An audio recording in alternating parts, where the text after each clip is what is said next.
Hi Pisces, this is Pisces Hub. Welcome to my channel. So for today's video, gagawa tayo ng weekly reading for Pisces from November 20 to 26, 2023. Okay, gamitin natin ang tarot cards. Alamin natin kung ano yung mga posibleng mangyari. Mga advices, messages ng tarot cards for Pisces for this week. Okay? Reminder lang po na ito ay general reading. So, pwede pong mag-resonate ito sa iyo, Pisces. Pwede din pong hindi, okay?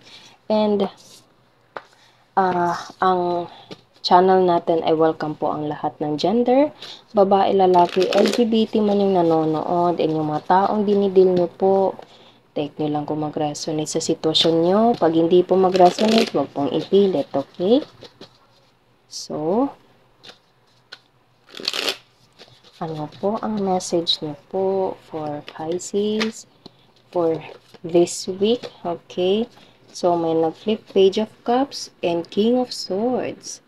Oh, so pwedeng you're dealing with more on masculine energy or pwedeng ikaw to Pisces, okay? Air sign, Gemini, Libra, Aquarius, water sign, Pisces, Cancer, Scorpio, okay? So, ano pa po ang message po for Pisces? There's a offer, pwedeng emotional of, oh, wow. King of Cups and the Hangman. Okay. So, there's a two masculine energies right here, Pisces. Pwedeng you're dealing with someone na, bigla ako na ano yung ano na parang past and present. Okay, so, pwede merong dalawang masculine energy, Pisces, na parang magbibigay sila ng something about offer. Okay, merong isa na parang babalik and merong isa na parang hindi pa totally naka-move on. Kasi meron tayo ditong the Hangman, okay? And this card represents something na parang stagnant energy, non-moving, okay? Kasi obviously, nakatali yung paa niya dito sa may kahoy. So, parang hindi siya sure kung yung gagawin or parang limitado yung kakayahan ng taong to na gawin yung gusto niya, okay? Or as I said kanina, pwedeng there's an ex and there's a current or new person na darating sa'yo. And merong isa sa kanila na parang mag-o-offer for a new, fresh start. Kasi there's a Page of Cups. And this card represents as someone na young energy or something na parang bago, okay? Panibago, new beginning, okay? So, this person is a new person for you, Pisces, and there is someone na parang past energy, past person na hindi pa rin totally naka-move on, okay? Kasi naka-hangman siya, naka-beaten pa rin siya, okay? So, pwedeng ganun yung sitwasyon dito, Pisces. Pwedeng you're dealing with someone na dalawang tao. Or pwedeng ikaw to na parang hindi ka pa sigurado. Okay? Pero this person is parang totoo siya. Kung ano yung nararamdaman niya, sinasabi niya sa'yo. Okay? There's a Page of Cups. And yung cup nito ng page is merong lamang fish. Okay? So, this is a long-term commitment, long-term offer. Okay? Yung ibibigay niya sa'yo is hindi lang parang plastic, hindi lang pa, kumbaga sa bulaklak, yung ibibigay niya sa'yo is hindi yung plastic, kundi yung totoo. Okay, mafe-feel mo yung genuine ng feeling ng taong to sa'yo, Pisces. Okay, so pwedeng iisang tao lang to sila, or as I said kanina, pwedeng dalawang tao. Okay, so, sige nga, ano po yung, ano ng King of Swords. Oh, biglang nag-flip agad-agad dito. So, there's a 10 of Wands and 2 of Wands. Okay, so pwedeng you're dealing with a fire sign also, Aries, Leo, Sagittarius, Pisces. So, okay. So, itong si King of Swords is, ang dami niyang dinidil sa buhay, ang dami niyang mga ginagawa, okay? Ang dami niyang responsibilities sa buhay niya, Pisces, okay? Pero, maghahanap siya ng, alam mo yun, maghahanap siya ng way for you to talk to you or, kumbaga, puntahan ka niya. Okay? Kasi nakikita nyo, magkatabi silang dalawa. And pareho silang merong nilulook forward, okay? Itong taong to is nakatingin doon sa malayo, ito naman is parang nagbibigay na siya, okay?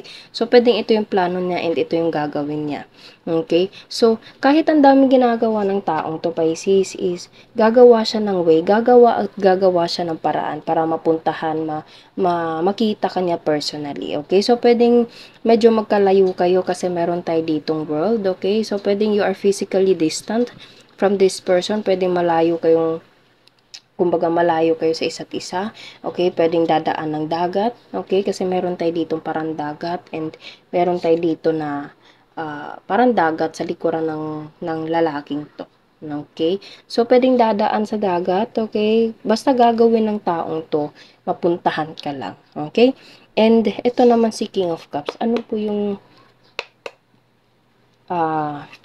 ayun, ang bilis, okay, King of, wow, Four of Wands, 11-11 Pisces, 11-11. Pwedeng nakakakita ka ng angel number na 11-11. Pero kung hindi naman, this card represents something na parang,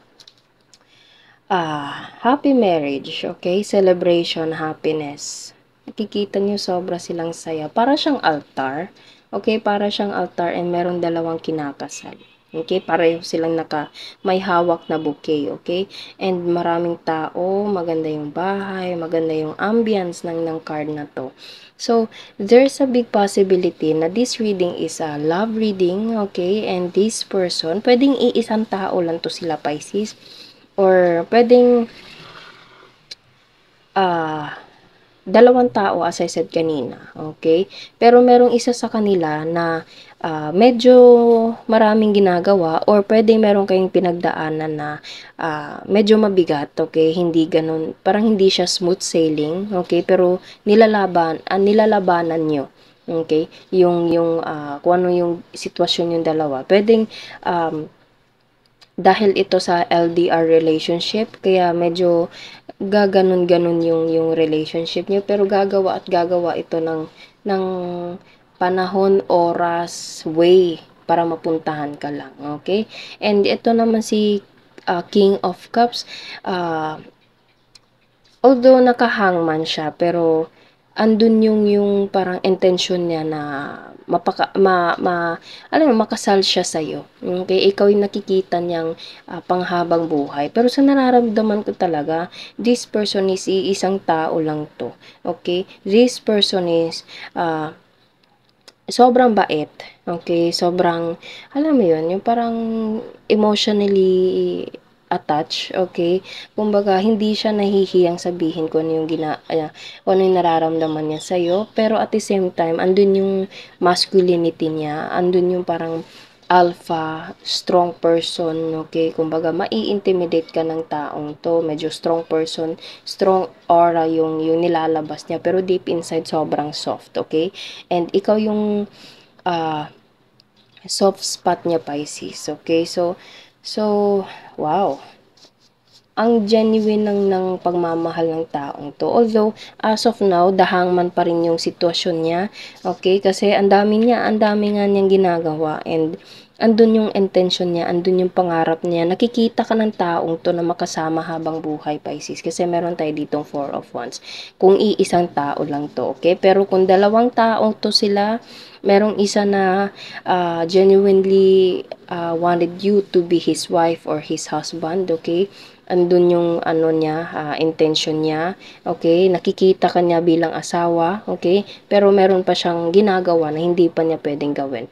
And this person, as I said kanina, ganito, ganyan. Sinabi ko na po kanina, okay? Ayoko na pong ulitin para hindi humaba. Pero this person is gusto kanya talagang puntahan, gusto kanyang makita, okay? It's either this is a parang two-person involved or pwedeng iisang tao lang to sila. Okay, bottom of the deck is Seven of Swords. Seven of Swords represents sa something na parang tinatanggal ng taong to or pwedeng ikaw, Pisces, parang ready ka tanggapin itong taong to sa buhay mo, okay? This card, itong mga swords kasi is parang anxiety, parang something na parang takot, okay, hindrance, struggles along the way, okay? So, this person, it's either this person is dalawang tao, kung sino mo yung pipiliin mo, or kung hindi naman, iisang tao lang to, and parang bubuksan mo yung gate, Pisces, para makapasok tong taong to sa buhay mo. Okay, wow. Sobrang, alam mo yun, yung parang punong-puno ng pagmamahal itong reading natin ngayon, Pisces, for this week, okay? Punong-puno ng, alam mo yun, yung genuine feeling, genuine intention, marriage, pwede din, happiness, salo-salo, okay? And there's a long-term commitment, okay? So, pwedeng meron siyang i-offer sa'yo and meron siyang pupuntahan ka niya, although ang dami nga niya ginagawa as of now, pero andun yung parang plano niya na puntahan ka. Okay? And ito ka Pisces, na ito yung gagawin mo once na, alam mo yun, kung sino yung mapili mo or pag sigurado ka na or sigurado na tong taong to sa plano niya sa'yo. Okay? So, yun lang po ang ating reading for this week. Naway nagustuhan niyo po, Pisces. Huwag niyo po sanang kalimutan na mag-like at mag-subscribe po sa ating channel. And click the bell button para ma-notify po kayo sa next videos na i-upload natin. Okay? Thank you, Pisces, and God bless!